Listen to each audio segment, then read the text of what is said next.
നമ്മുടെ പൊൻകുന്നത്തെ പ്രൊജക്റ്റാണ്. ഒരു വർഷം കഴിഞ്ഞു. അപ്പോൾ ഇതിൻ്റെ ലാൻഡ്സ്കേപ്പിങ്ങും ഒക്കെ ഒരു റസ്റ്റിക് ഒരു മോഡിലേക്ക് വന്നു. നമ്മുടെ ഈ സ്റ്റോണൊക്കെ ഒന്ന് പായലൊക്കെ പിടിച്ച് ഒരു റൂഫിൻ്റെ ഓടുമൊക്കെ കണ്ടു വന്ന് ചില പാച്ചസൊക്കെ ആയി പായലിൻ്റെ.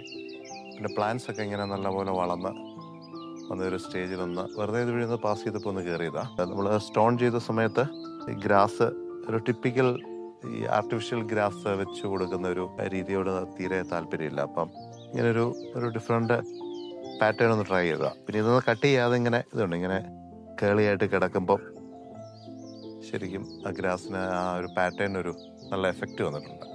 പിന്നെ അതുപോലെ നമ്മുടെ കലാത്തിയൊക്കെ ഇതാണ് കലാത്തിയുടെയൊക്കെ ഒരു മെച്യൂർ ഒരു സ്റ്റേജ്. അപ്പോൾ അതുകൊണ്ട് ഈ ഹൈറ്റ് കണ്ടോ, ഒരു ഓൾമോസ്റ്റ് ഒരു 8-9 ഫീറ്റ് ഒരു ബിൽഡിങ്ങിൻ്റെ ഹൈറ്റിലേക്ക് ഇത് ഒക്കെ പൊങ്ങിയിട്ടുണ്ട്. നമ്മൾ കലാത്തി ഇങ്ങനെ നിരത്തി വെക്കുന്ന ഒരു രീതി പലയിടത്തും കണ്ടിട്ടുണ്ട്. പക്ഷേ നമ്മൾ ജസ്റ്റ് ഇങ്ങനെ ഗ്രൂപ്പ് ചെയ്ത് വെക്കുമ്പം അത് ആ മൂലയിലൊക്കെയാണ് ഇത് കണ്ടോ, ഓരോരോ ചെറിയ ചെറിയ പോർഷൻസ് ഗ്രൂപ്പ് ചെയ്ത് വെച്ചിരിക്കുന്നുണ്ട്. ആ ഗ്രൂപ്പ് ചെയ്ത് വെക്കുമ്പോൾ അതിൻ്റെതായ ഒരു ഭംഗിയുണ്ട്. പിന്നെ മെയിൻലി ഒരു പ്രൈവസി കട്ടൺ പ്ലാന്റ് ആണ് കലാത്തിയ. ഇങ്ങനെ ഗ്രൂപ്പ് ചെയ്താലും നല്ല ഭംഗിയുണ്ടാവും. അതുപോലെ ഗോൾഡൻ ബാമ്പു ആണെങ്കിലും ഉണ്ടാവും. ഇപ്പം നല്ലപോലെ ക്രോപ്പ് ചെയ്ത് നിർത്തിയിരിക്കുക, ബോട്ടവും ടോപ്പും ഒക്കെ ഒന്ന് കട്ട് ചെയ്ത്. ഇതും പ്രൈവസി പ്ലാന്റ്സ് കട്ടൺ പ്ലാന്റ് ആണ്. പിന്നെ എപ്പോഴും ട്രോപ്പിക്കൽ പ്ലാന്റ്സ് എന്ന് പറയുമ്പോൾ പ്രത്യേകിച്ച് ഫ്ലവേഴ്സ് ഒന്നും ഉണ്ടാകത്തില്ല, ജസ്റ്റ് ഗ്രീനറി, ഗ്രീനിഷ് അതിൻ്റെ ലീവ്സും സ്റ്റെമ്മും മാത്രമേ.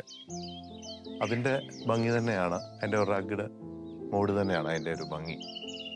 ടെർമിനാലിയ ഒന്ന് ഫെർട്ടിലൈസ് ചെയ്ത് കൊടുത്തിട്ടുണ്ട്. ഇച്ചിരിയും കൂടെ ഒന്ന് പൊങ്ങേണ്ടതായിട്ടുണ്ട്. ആ ഒരു സമയത്തിൻ്റെതായ ഒരു വളർച്ച വന്ന് കണ്ടിട്ടില്ല. എനിവേ ഒന്നുകൂടെ വളമൊക്കെ ഇട്ട് ഒന്ന് റെഡിയാക്കുന്നുണ്ട്. പിന്നെ നമ്മൾ ആ പാത്തുമൊക്കെ അന്ന് ഈ സ്റ്റോണൊക്കെ ഇങ്ങനെ നേരെ പൊങ്ങിയിരിക്കുകയായിരുന്നു. ഇപ്പം കണ്ടോ, ആ സ്റ്റോണൊക്കെ അങ്ങ് മൂടിയ പോലെ. എന്നാൽ അതിൻ്റെ മുകളിലേക്ക് കയറിയിട്ടുമില്ല. അതിലൊക്കെ ഒന്ന് നല്ലപോലെ പായലൊക്കെ പിടിച്ചൊന്ന് ഡാർക്കായി, ഗ്രാസൊക്കെ അതിൻ്റെ മുകളിലേക്ക് കയറി വളർന്നു വന്നപ്പം അതിൻ്റെതായ ഒരു ഗൃഹാതുരത്വം ഫീൽ ചെയ്യുന്ന ഒരു ഇതിലേക്ക് വന്നു കഴിഞ്ഞു. ഇത് നമ്മുടെ സാധാരണ വരുന്ന ഒരു ട്രോപ്പിക്കൽ ഗ്രൂപ്പിൽ വരുന്നതല്ല. നമ്മുടെ നന്ദിയാർവട്ടം നമ്മുടെ വീടുകളിലൊക്കെ വെക്കുന്നത്. പക്ഷേ അതിനെ കണ്ടോ നല്ലപോലെ ഒന്ന് ഉരുട്ടി കട്ട് ചെയ്ത് ആ ബോർഡർ ചെയ്യാൻ വേണ്ടിയിട്ട് ഒരു ബോർഡർ വർക്ക് പോലെ പല പ്ലാന്റ്സിൻ്റെ ഇടയ്ക്കൊക്കെ കൊടുക്കാനും എഡ്ജിലൊക്കെ കൊടുക്കാനും നല്ല ഭംഗിയാണ്. അപ്പം ഈ മതിലൊക്കെ ഇങ്ങനെ നിൽക്കുന്നതിൻ്റെ ഒരു സിമെൻറ്റ് പോർഷനൊക്കെ ഒന്ന് ഹൈഡ് ചെയ്യാനായിട്ടുമൊക്കെ അങ്ങനെ ഒരു ഗ്രൂപ്പ് ചെയ്താലും നല്ലതായിരിക്കും. ഇത് എല്ലാവരും ഒന്ന് പരിചയപ്പെട്ട് നിൽക്കുന്നത് നല്ലതായിരിക്കും. ഈ പ്ലാന്റ് ഇത് നമ്മുടെ പെൻസിൽ ബാമ്പു ആണേ. അപ്പോൾ ഇത് നമുക്ക് പ്രത്യേകിച്ച് ഇപ്പം വളരെ കൺജസ്റ്റഡ് ആയല്ലോ. പണ്ട് ഒരുപാട് സ്ഥലം ഒക്കെ ഉള്ള ഒരു ഏക്കറിലൊക്കെ വീടുകളുണ്ടായിരുന്ന കാലമൊക്കെ മാറി ഇപ്പോൾ സെൻറ്റുകളിലേക്കൊക്കെ ഒതുങ്ങിയല്ലോ. അപ്പോൾ നമുക്ക് ഒരു പാറ്റിയോ സ്പേസുകളൊക്കെ ഇപ്പം നമ്മൾ വീടുകളിലൊക്കെ ചെയ്യുന്നു. അതിന് പുറത്തേക്ക് വരുമ്പോൾ തൊട്ട് നെയ്ബറിങ് വീടുകളൊക്കെ വന്നു കഴിയുമ്പം അതൊരു പ്രൈവസി ഇഷ്യൂ. അപ്പോൾ അങ്ങനെയുള്ളതൊക്കെ നമുക്കൊന്ന് കവർ ചെയ്യാനായിട്ട്. മാത്രമല്ല ഇത് നമുക്ക് ആർക്ക് വേണേലും ഒരു വലിയ ഹെവി അല്ലാത്തൊരു സിസർ വെച്ച് നമുക്ക് ഇതൊന്ന് ക്രോപ്പ് ചെയ്യാനും ഒക്കെ എളുപ്പമുണ്ട്. ഇങ്ങനെ ഷേപ്പ് ചെയ്ത് നിർത്താനായിട്ട് നമ്മുടെ ബൗണ്ടറി വാളിനോട് ചേർന്നൊക്കെ എന്നിട്ട് ഇതുകൊണ്ട് ഇതുപോലെ ചെറിയൊരു നൂലുകൊണ്ട് ഒന്ന് കെട്ടിക്കൊടുത്താണ് അത് ഒതുങ്ങി നിന്നോളും. അതായത് ക്രോപ്പ് ചെയ്യാനും നല്ല അടുക്കി ഒതുങ്ങി ബോർഡറിലൊക്കെ നിർത്താനായിട്ട് നല്ല ഭംഗിയാണ്. ഇങ്ങനെ ഈ ഇടയ്ക്ക് പോർഷനെ വെച്ചിട്ട് ഇതുപോലെ ഇങ്ങനെ സ്റ്റെം ഇങ്ങനെ പൊങ്ങി വരുമ്പം നമ്മളൊരു വീക്ക്ലി വെച്ച് ഇങ്ങനെ ഒന്ന് കട്ട് ചെയ്ത് കൊടുത്താൽ മതി.